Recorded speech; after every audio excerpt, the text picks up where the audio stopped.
C'est une affaire qui a fait couler beaucoup d'encre en ce début d'année 2025 et qui devrait servir de leçon à toutes les personnes désireuses de s'associer ou qui sont déjà associées mais qui n'ont pas suffisamment structuré leur relation. Ce conflit, c'est évidemment celui qui oppose Pierre Chabrier et Sylvain Lévy de la chaîne Villebrequin. 140 ? Non mais on s'envole là, pardon Et croyez ma parole d'avocat, même si ce conflit vous paraît tout à fait incroyable, il est en réalité tout ce qu'il y a de plus banal. Et si ce conflit entre Pierre et Sylvain vous paraît aujourd'hui inexorable, sachez qu'il aurait pu être en réalité largement contenu, voire même évité. Et c'est là qu'entre en jeu mon expertise d'avocat d'affaires spécialisé dans les relations d'associés. Alors comment, me direz-vous? Comment faire pour que des conflits internes entre associés ne finissent pas par rejaillir sur la place publique? Comment faire pour éviter des blocages de part et d'autre qui viendraient complètement paralyser le fonctionnement d'une société? Comment faire pour éviter que l'un ou l'autre des dirigeants ne s'approprie personnellement un bien de la société sans avoir en amont reçu le consentement de son associé? Eh bien la réponse est toujours la même et elle tient en 3 mots. Enfin, plutôt en 4 mots. Un bon pacte d'associés. Alors tu veux savoir comment le fiasco de Villebrequin aurait pu être évité? Et comment toi, avec ton associé, tu peux tout à fait te protéger pour que ces situations ne surviennent jamais dans votre société? Eh ben c'est parti, on y va.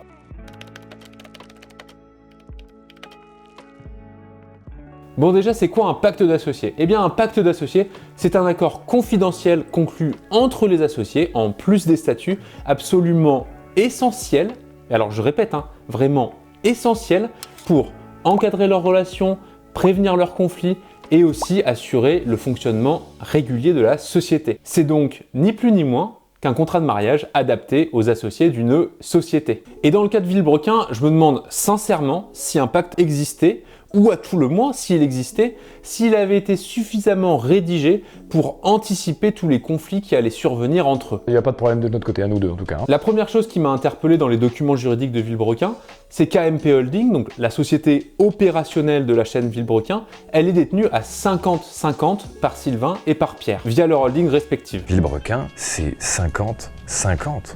On est deux personnes qui détenons une société à parts égales. Alors me direz-vous, le fait que Pierre et Sylvain détiennent chacun 50% d'AMP Holding n'est pas grave en soi. On pourrait même se dire que c'est plutôt sain après tout. Oui, c'est vrai, mais jusqu'à un certain point seulement. En effet, toute répartition égalitaire 50-50 fonctionne tant que tout va pour le mieux dans le meilleur des mondes. Mais dès lors que surviennent les premiers conflits et sans pacte d'associés, eh bien cette situation peut très vite dégénérer. Pourquoi ça? Eh bien parce qu'en droit des sociétés, la plupart des décisions doivent être prises à la majorité. Donc 50% plus une voix. Or Sylvain et Pierre, via leur holding respective, détiennent chacun 50% des voix, pas 50% plus 1. Donc pour avoir ces 50% plus une voix, il faudra tout le temps obtenir l'accord de Sylvain et de Pierre, c'est-à-dire l'unanimité. Et dans le cas d'AMP Holding, on se rend compte que cette règle d'unanimité forcée existe pour un grand nombre de décisions, et notamment la dissolution ou liquidation d'AMP Holding, donc impossible de dissoudre AMP Holding depuis leur décision de séparation, en cas de désaccord entre Pierre et Sylvain, ou encore la nomination et la révocation du président et du directeur général de la société. Donc impossible pour Pierre de révoquer Sylvain sans l'accord de Sylvain, et inversement, impossible pour Sylvain de révoquer Pierre sans l'accord de Pierre. Ce qui explique qu'encore aujourd'hui, Sylvain soit le président d'AMP Holding et Pierre son directeur général. Avec le blocage des options de dissolution d'AMP Holding, le blocage de révocation des dirigeants et enfin l'absence a priori de limitation de leurs pouvoirs respectifs, les deux associés gérants se sont tout simplement retrouvés dans la société avec des pouvoirs complètement égaux. Pour que ce soit parfaitement clair pour toi, je voulais te parler des deux niveaux de prise de décision qui existent au niveau d'une société. Un premier niveau concerne uniquement les associés en leur qualité d'associés. Ce sont les assemblées générales où les prises de décision sont de nature stratégique et structurelle. Par exemple, la dissolution d'AMP Holding dont on a parlé. Et c'est sur ce premier niveau seulement que Pierre et Sylvain peuvent être complètement bloqués avec la règle du 50-50. En revanche, il y a aussi un deuxième niveau de décision pour l'activité opérationnelle et courante d'AMP Holding, et là ça se fait au niveau de la direction, donc par Pierre en sa qualité de directeur général et Sylvain en sa qualité de président. Et là, sans règle spéciale de limitation des pouvoirs des dirigeants, eh bien chacun des dirigeants va pouvoir prendre de son côté des décisions engageant la société. Incroyable à croire, mais Pierre et moi dans l'entreprise avons les mêmes pouvoirs. Il n'a pas besoin de mon avis et pas besoin de mon accord, et surtout si jamais il le fait, je ne peux rien dire. Donc depuis leur annonce de séparation pour faire bande à part, eh bien il y avait de grandes chances de penser que leur prise de décision au niveau d'AMP Holding allait être plus motivée par leurs intérêts personnels que celui de la société, ce qui a inévitablement conduit à des conflits au sein d'AMP Holding. Bon, et du coup, dans un cas similaire de détention à 50-50 dans une société, un pacte d'associés peut complètement voler à votre secours en cas de blocage ou de conflit, par exemple en prévoyant l'obligation faite à un associé de voter favorablement une décision ou plutôt de s'abstenir de cette décision, en prévoyant en cas de désaccord et dans des situations précises la prépondérance du vote d'un associé sur son co-associé. On peut aussi faire intervenir un tiers de confiance en cas de blocage, soit dans le cadre d'une médiation, soit dans le cadre d'un arbitrage. Et surtout, on pourrait exiger du dirigeant qu'il obtienne l'autorisation préalable de son co-associé pour la prise de certaines décisions importantes. Par exemple, le rachat du Multipla ou de la Phaeton.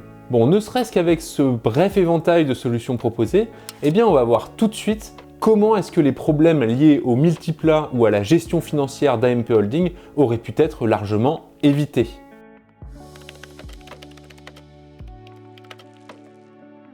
Le cœur du conflit entre Sylvain et Pierre s'est articulé autour de l'avenir du Multipla, qui était le projet emblématique de la chaîne Villebrequin et qui avait fait l'objet d'une cagnotte en 2020 de plus d'1 million d'euros. Je sais pas quoi vous dire, c'est merveilleux.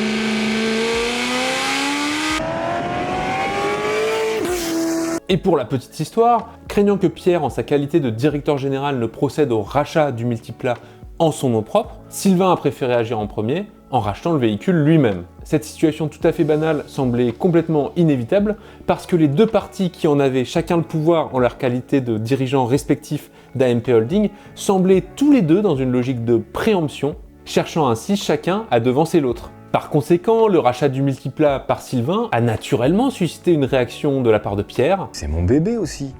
Putain, je peux pas. Déclenchant ainsi le conflit médiatisé que l'on connaît tous aujourd'hui. Alors mon objectif n'est pas ici de prendre parti pour Sylvain ou pour Pierre, mais en tant qu'avocat en droit des sociétés, eh bien il est de mon devoir de souligner qu'avec des conseils juridiques adaptés, ce conflit n'aurait dû tout simplement pas exister. J'avais pas prévu. Oui, t'es pas prêt. Il aurait fallu en effet mesurer en amont l'importance émotionnelle et stratégique que représentait pour chacun des associés le Multipla, et protéger cet actif de toute manœuvre d'appropriation en nom propre par l'un ou l'autre des dirigeants associés. Et finalement, si Sylvain a pu acquérir en son nom propre le Multipla, c'est sûrement à cause de 3 failles.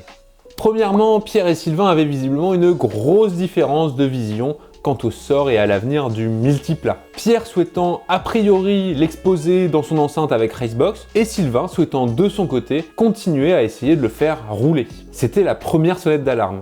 Deuxième sonnette d'alarme, et bien avec le maintien d'AMP Holding en vie pour continuer à percevoir les revenus YouTube de la chaîne Villebrequin, il était prévisible que Pierre et Sylvain, toujours dirigeants effectifs de la société AMP Holding, allaient chercher chacun à s'approprier finalement pour leur projet personnel les actifs restants d'AMP Holding, à savoir la Phaeton et le Multipla. Des biens auxquels ils étaient naturellement très attachés, et cela au détriment forcément de leurs co-associés et d'AMP Holding. Enfin, le troisième problème qui me semble être le plus grave, c'est, semble-t-il, qu'aucun mécanisme de protection classique du Multipla dans le patrimoine d'AMP Holding ne semble avoir été mis en place dans un pacte d'associés. Et alors quand je parle de mécanisme classique de protection, qu'est-ce que je vise précisément ? Eh bien premièrement, un pacte d'associés aurait dû nécessairement et obligatoirement soumettre toute décision de chacun des dirigeants concernant le Multipla à l'autorisation du co-associé concerné. C'est le fameux droit de veto d'un associé contre les décisions prises par un dirigeant dont je te parlais juste avant. Ainsi, impossible pour Sylvain de s'approprier le Multipla sans l'autorisation de Pierre, et inversement. Deuxièmement, le Multipla en tant qu'actif stratégique d'AMP Holding aurait dû faire l'objet d'un traitement tout à fait spécial. Je m'explique. Tant que le Multipla était la propriété d'AMP Holding, comme je te l'expliquais auparavant, eh bien tant Pierre que Sylvain, en leur qualité de dirigeants de la société, avaient le pouvoir de disposer des actifs de la société et donc de se les vendre à eux-mêmes, ce que ni l'un ni l'autre ne souhaitait et qui a quand même fini par se produire inévitablement. Donc dans ce cas-là, qui paraissait complètement prévisible, notamment lié au fait du premier problème, à savoir la différence de vision sur l'avenir du multiplat par chacun des associés, eh bien on aurait pu prévoir un démembrement de propriété du multiplat. Attends, mais le mec il aurait démembré la bagnole, mais comment ça se fait? C'est quoi un démembrement de propriété? Non, alors t'inquiète, on n'aurait pas dépecé le multiplat. En fait, en droit, ce qu'il faut comprendre, c'est que la propriété, elle est composée de 3 choses. L'usus, l'abusus et le fructus. Eh oui, ce sont des mots latins, hein, ça nous rappelle des souvenirs de 5e. L'usus, c'est le droit d'utiliser le bien. Le fructus, c'est le droit d'en récupérer les fruits, donc autrement dit les revenus.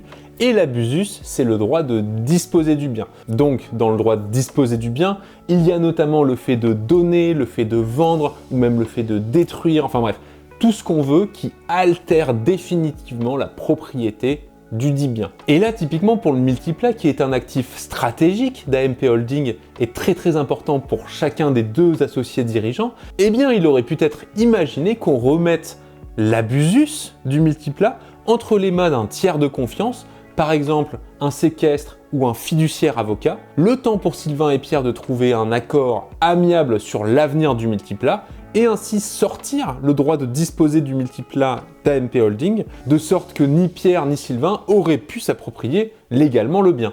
Troisièmement, et par extension, eh bien, le pacte aurait très bien pu prévoir que chacun des associés, donc directement les holdings respectifs de Sylvain et Pierre, aurait pu utiliser en fait le multiplat comme une sorte de garde partagée, moyennant rétribution, donc sur des charges par exemple de location. Ainsi, avec ces formules simples, eh bien le conflit qu'on connaît aujourd'hui aurait pu ne jamais se produire. Et si ces solutions vous semblent tirées par les cheveux, eh bien sachez qu'elles sont en réalité plutôt basiques, et moi en tout cas je les emploie au quotidien dans la rédaction de mes pactes d'associés. Et d'ailleurs par extension, eh bien on va voir que ces mêmes réflexions peuvent être menées sur ce qui a trait aux problèmes qui ont eu lieu sur la gestion financière d'AMP Holding.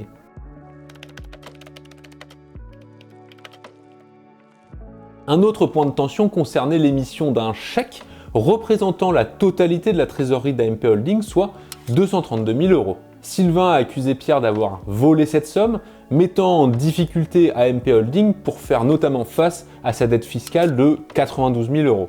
Bon, en réalité, ce qu'il faut comprendre, c'est qu'il n'y a pas eu vraiment de vol, dans le sens où il n'y a pas eu de retrait d'argent, mais seulement l'émission d'un chèque qui va agir comme un séquestre et qui va opérer comme un gel des fonds sur le compte bancaire et qui ne pourrait être dégelé que par l'encaissement par la bénéficiaire désignée, AMP Holding, du dit chèque. Et une fois de plus, eh bien, les associés sont rentrés en conflit à coups d'accusations justifiant les torts de chacun, ce qui aurait abouti à l'émission du dit chèque. Au final, ce qu'on note juste, eh bien, c'est l'impossibilité pour AMP Holding d'encaisser le chèque pour fonctionnement anormal en raison d'instructions contradictoires liées au désaccord entre associés. Ce qui est donc, à la fin des fins, totalement préjudiciable pour la boîte. Mais à nouveau, on note que le blocage est lié au fait d'instructions contradictoires données entre les associés, qui ont les mêmes pouvoirs. Et donc c'est ça qui est tout à fait problématique. That's not a problem, is it?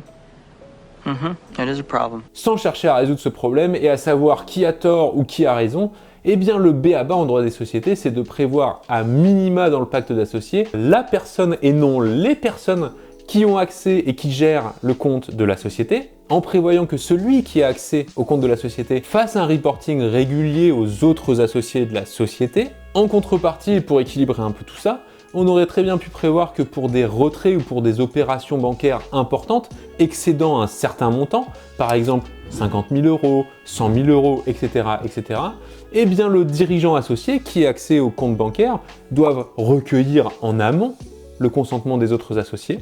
Et enfin, en cas de violation du droit de veto de l'associé dirigeant qui a accès au compte, c'est-à-dire donc si celui-ci procède à une opération bancaire ou financière importante sans avoir obtenu l'accord en amont de ses autres co-associés, eh bien on peut tout à fait prévoir que les co-associés auraient le droit de racheter l'intégralité des actions ou des parts sociales du dirigeant fautif, de sorte que ça conduit à une exclusion du dirigeant. Et en plus de ça, on pourrait aussi prévoir une décote sur le prix de rachat des actions ou des parts sociales du dirigeant. En prévoyant tout ça, ne vous inquiétez pas, celui qui va gérer les comptes bancaires au sein de votre société ne pourra que se tenir à carreau. Voilà ce que c'est le sérieux professionnalisme. Bon alors, en mettant dans un pacte d'associés toutes les solutions que j'ai préconisées en amont, nul doute que le conflit aurait pris une toute autre tournure, voire qu'il n'aurait pas existé du tout. Mais si, en dépit de tous ces niveaux de protection, Pierre ou Sylvain s'étaient mis à se plaindre publiquement de la gestion d'AMP Holding, ou auraient livré sur la place publique des documents confidentiels d'AMP Holding, eh bien sachez à nouveau qu'un pacte d'associés peut prévoir des mécanismes de protection des données confidentielles de la société et sanctionner également les agissements d'un associé qui violerait cette clause de confidentialité ou qui viendrait à exposer publiquement un conflit interne de la société. Premièrement, un pacte d'associés doit toujours contenir une clause de confidentialité pour maintenir privées les règles de gestion entre les associés ainsi que les rapports de force qui y sont contenus. Mais la clause de confidentialité, eh bien, elle devrait aussi contraindre un associé à ne jamais, au grand jamais, diffuser publiquement les documents ou les informations internes et confidentielles de la société. Également, le pacte d'associés pourrait prévoir une clause de loyauté ou d'anti-dénigrement de la part d'un associé sur la société ou ses co-associés, de sorte que cette clause permettrait de conserver l'intégrité et l'honneur de la société et de ses co-associés. La sanction de la violation des clauses de confidentialité, loyauté et anti-dénigrement? Eh bien à nouveau, on pourrait prévoir un droit exclusif de l'associé lésé de racheter les actions du dirigeant fautif avec un mécanisme de décote sur le prix de rachat. Avec cette épée de Damoclès qui pèse au-dessus des têtes des associés, eh bien ne vous en faites pas, en principe il ne devrait pas y avoir d'écart et vos secrets n'en seront que mieux gardés. Excellent, excellent. Voilà, alors si tu es associé en devenir ou que tu es déjà associé mais que tu n'as pas conclu de pacte d'associé, sache que ce que vivent en ce moment Pierre et Sylvain pourrait malheureusement t'arriver. Et à nouveau, leur situation elle paraît extraordinaire du fait que évidemment ça a pris de l'ampleur médiatiquement, etc. Mais le conflit en tant que tel, sur l'analyse juridique, il est absolument classique, il est totalement banal et on le voit au quotidien dans les relations entre associés. Enfin, ceux qui n'ont pas prévu de protection grâce à un pacte d'associés. Le plus dur dans cette affaire, ce sont pas les broutilles sur lesquelles s'écharpent Pierre et Sylvain. Non, non, non. Le plus dur dans cette affaire, c'est les séquelles psychologiques que chacun d'entre eux aura à vie. J'ai plus rien. On m'a sincèrement tout pris. Pierre Chabrier, mon ancien associé, vous savez, le mec là, le gros encre. Sans compter évidemment les innombrables procès à venir qui vont purement et simplement les épuiser. Donc si tu veux éviter cette situation atroce, fais-moi s'il te plaît le plaisir de te faire accompagner par un avocat spécialisé qui saura vous offrir à ton associé et toi tous les conseils personnalisés et adaptés à votre situation pour façonner un pacte d'associés protecteur de tes intérêts, protecteur des intérêts de ton associé et surtout protecteur des intérêts de votre société.